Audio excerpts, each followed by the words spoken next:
Just going over the notes on book 3, which is Greg's photo essay on the build, I realized that he had made them different than David. And so I just thought I'd bring you through how Greg built the fixed blocks. This is a quick breakdown of the double block that you see here. And it's 15 inches across by 14 inches down. So we've broken it into 3 solid pieces of 3.3 inches, 1, 2, 3, and then the blocks, which are 1 5/8 thick, we've cut slots that are 1 7/8 thick.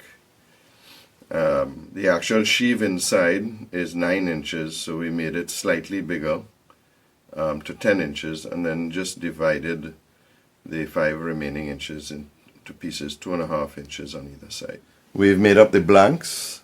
These are 14 inches in width by 3.5 inches in thickness. So I have 2 of them, and this is ready just to show you the different color woods will differentiate for you. And the sheave pieces, which are 1 7/8 thick, these are the pieces, and they are 2.5 inches. And so we're just going to assemble them now. We used CA to hold it together. This was just really the simplest way to do it. I suppose if we had more time, we might use epoxy or white glue. Perhaps the most important thing is to clean it up as you go along, because it's very hard to clean after you've built the block.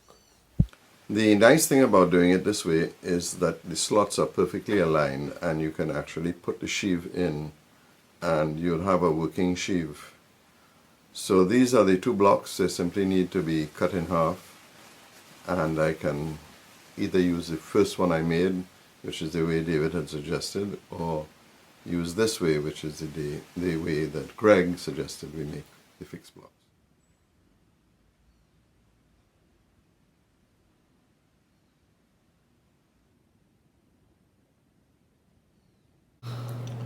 Following on from the last video, we're now going to mark off the top of the top timbers and the timber heads.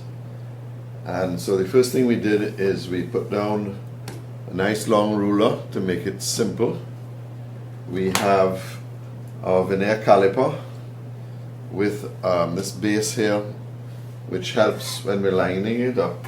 And most important, a square to make sure that when the caliper is on the model, that we're making the measurement square, because it can move up and down. Having lots of fun trying to make sure that I don't make any real errors at this point in time. So I've spent a fair amount of time reading the only plan I have on the Thorn. And there's really not a lot to be gained with it other than the reference that's made, that a copy of this plan was taken on the 14th of November 1777 for the Thorn. And we're just taking a look at the framing plan, which is the only plan that I actually have that relates to the Thorn. These are the National Maritime Museum reference numbers. And there are a few notations on the plan. The most significant relate to the timber heads and to the rough tree, which these are pencil additions that were added afterwards.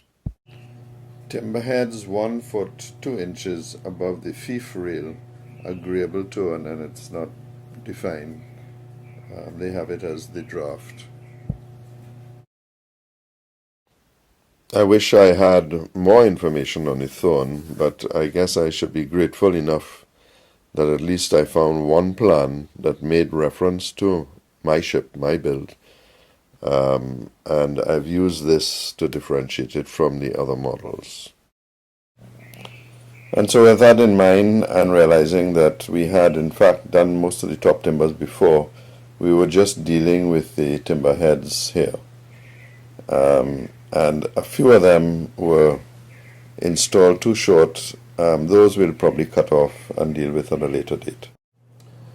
The points that we're marking on the model are the high points. This actually will slope down in this direction.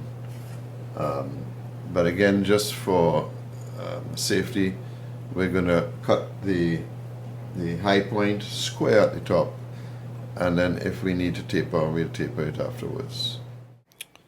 Remember the golden rule: measure twice, cut once.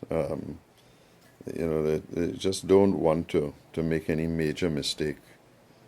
This little jig was recommended in the book, and it's really an excellent jig to make sure you get all the lines square, because it's impossible to put a square on the model at this point in time.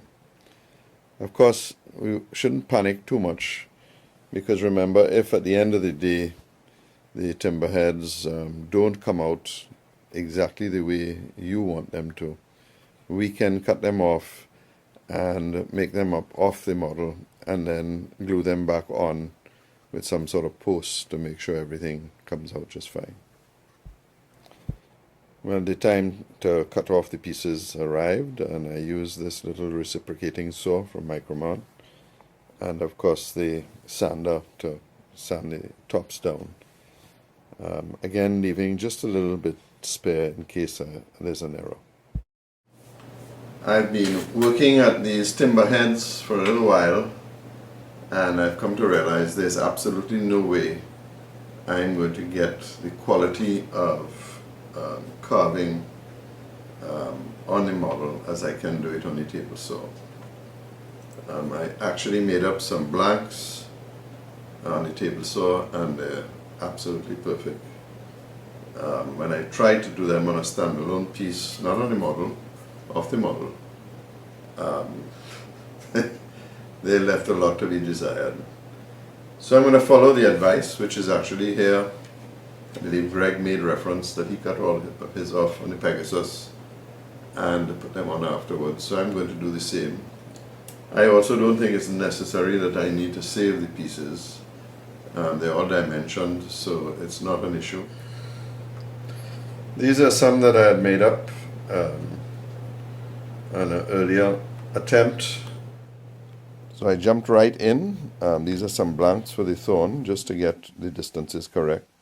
And then I made up some blank pieces, 8 inches wide by 3 inches deep. The learning curve is never over.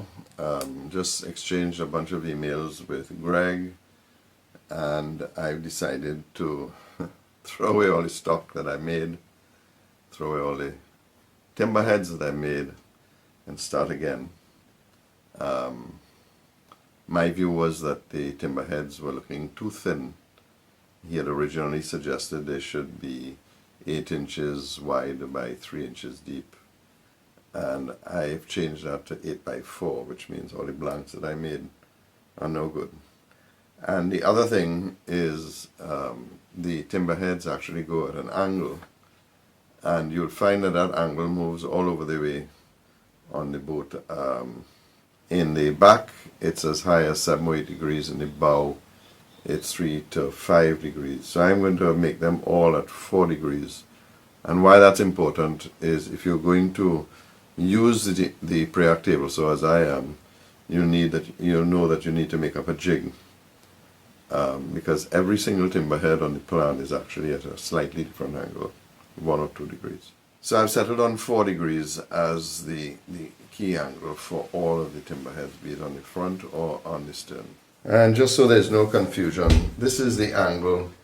The timber heads are straight up and down 90 degrees to the waterline or keel, but the angle that the deck runs changes.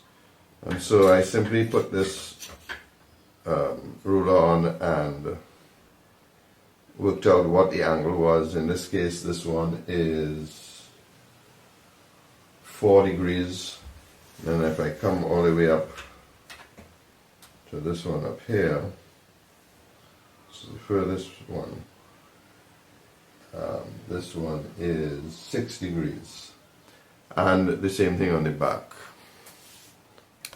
I'm going to make the timber heads 1 inch taller, so that I have some flexibility that if when I go to install the units on the model, I find that I have to get the angles all correct, that I can adjust the base so that they are perpendicular to the keel or the waterline.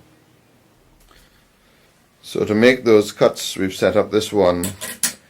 This one is at 86 degrees, and this one is at 94 degrees. So what this allows me to do is to take the blank, put it on. This is the 86 degrees, and I'll cut it that way, and then flip it around and get the cut on the other side, and you'll see that the piece is flush against the fence. And then we take this off and we put the one that is 94 degrees, and you'll see that it's not flush, so we need to turn it over and you get it flush now on that side. So when you move it up and down, you get a clean cut.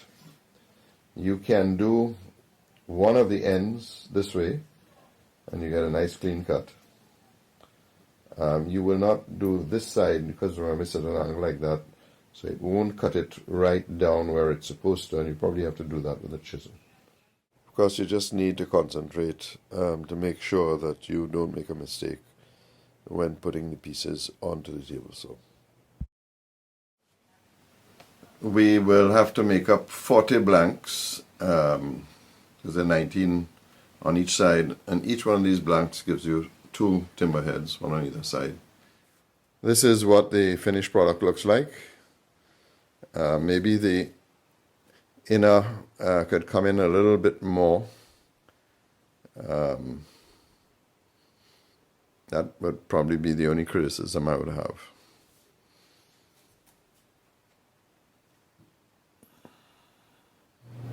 Now that we've got all that done, I'm going to just sit back and I'm going to create, I think at least 50 of them, because I've already ruined about 6. No matter how careful you are, just 1 second lack of concentration and you've made an error. So with that in mind, we'll see you in the next video.